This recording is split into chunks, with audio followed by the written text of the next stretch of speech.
அனைவருக்கும் வணக்கம். இன்னைக்கான ஃபர்ஸ்ட் ப்ரோமோ வந்துருச்சு. இல்லை கமல் சார் கேட்குறாரு, யார் இந்த வாரம் வந்து எவிக்ஷன் ஆவாங்க அப்படின்னு சொல்லி. நம்ம எல்லாத்துக்குமே தான் தெரியுமே, விசித்ராவை தான் நீங்கள் வந்து தூக்கிட்டீங்க அப்படின்னு சொல்லி. அப்படியே ரொம்ப யோகியவான் மாதிரி, எனக்கு ஒன்றுமே தெரியாது, நான் வந்து குழந்தை அப்படிங்கிற மாதிரி கமல் சார் வந்து கேட்குறதுலாம் ரொம்ப இரிட்டேட்டிங்காக இருக்குது. மாயா எந்திரிச்சு கரெக்டாக சொல்கிறாங்க, மணி தான் இந்த வாரம் எவிக்ஷன் ஆவாங்க அப்படின்னு சொல்லி. அதுதான் கரெக்டு. மணி தான் இந்த வாரம் ஆக்சுவலாக தூக்கியிருக்கணும். மணி இல்லைன்னா விஜய் தான் தூக்கியிருக்கணும். ஏன்னா அவங்க ரெண்டு பேத்துக்குமே ஓட்டு இல்லை அப்படின்னு தெரியும். ஆனால் மணியெல்லாம் உள்ளே வச்சுக்கிட்டு நீங்கள் விசித்ராவை தூக்குனீங்களே அப்படிங்கிற மாதிரி தான் இருக்குது.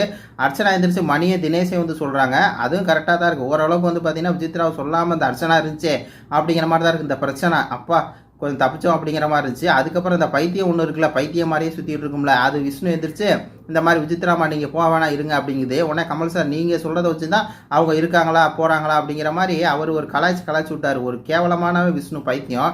அவங்க போகிறது இருக்கிறதுக்கு காரணம் அவங்களுடைய ஃபேன்ஸு, அவங்க வந்து ஓட்டு போடுறாங்க இருக்கிறாங்க. நீ என்ன பெரிய லாடு மாதிரி லூஸ் மாதிரி அவங்க வந்து இருக்கட்டும். என்ன இது, என்ன ஒரு கேவலமான இது. போன வாரம் என்ன சொன்னார்னா, அவங்களே அவங்க கோட்டை களைச்சி விட்டு அவங்களே வெளியே போயிடுவாங்க, அவங்கள யாருமே தள்ளி விட தேவையில்ல அப்படி இப்படிங்கிற மாதிரி ஓவராக வந்து சீனா போட்டார். ஒரு ஒன்றா நம்பர் பைத்தியம் பிடிச்ச மாதிரி அலைஞ்சிட்டு இருக்காரு. அதுக்கப்புறம் அந்த எம்சிபி தினேஷ் மேல் சாவனிஸ்ட் இருக்கார் இல்லையா, அவர் வந்து பார்த்தீங்கன்னா விசித்ரா தான் வெளியே போகணும், விசித்ரா தான் வெளியே போவாங்க. அந்த ஆளுக்கு இதே பிரச்சனை தான். இந்த தினேஷ் பண்ணுற அத்தனை அட்டுழியத்துக்கும் கமல் சார் உடந்த. கமல் சார் தான் எனக்கு என்னமோ வந்து தினேஷை சொல்லி இந்த மாதிரி நீ தொடர்ந்து வந்து பார்த்தீங்கன்னா விசித்ரா வந்து டார்கெட் பண்ணு, விசித்ரா வந்து மார்க்கிங் பண்ணு, விசித்ரா வந்து கேவலமாக பேசு, அவங்க எது சொன்னாலும் கேவலமாக பேசு அப்படிங்கிற மாதிரி சொல்லியிருப்பாரோ அப்படிங்கிற மாதிரி தான் இருக்குது. ஏன்னா எதுவுமே கண்டிக்கல, எந்த ஒரு விஷயத்தையுமே கேட்கவே இல்லை. இன்றைக்கி அவங்க எவிஷனாக போகிறாங்க, அதுக்கு ஏதாவது ஒரு ஜஸ்டிஸ். ஏன் அவள் இவ்வளோ தூரம் பேசியிருக்கானே, சக்கரை திருடியிலேருந்து ஆரம்பித்து பாடி ஷேமிங் பண்ணி இவ்வளோ குண்டாக இருக்காங்க, அந்த பக்கம் இருக்கிறதே தெரிய மாட்டுது, அவங்கள அடித்து ஓட விடணும், நம்மளாம் சேர்ந்து நின்று அடித்தோம்னா அவங்களாம் வந்து 2 வாரத்தில் ஓடிடுவாங்க.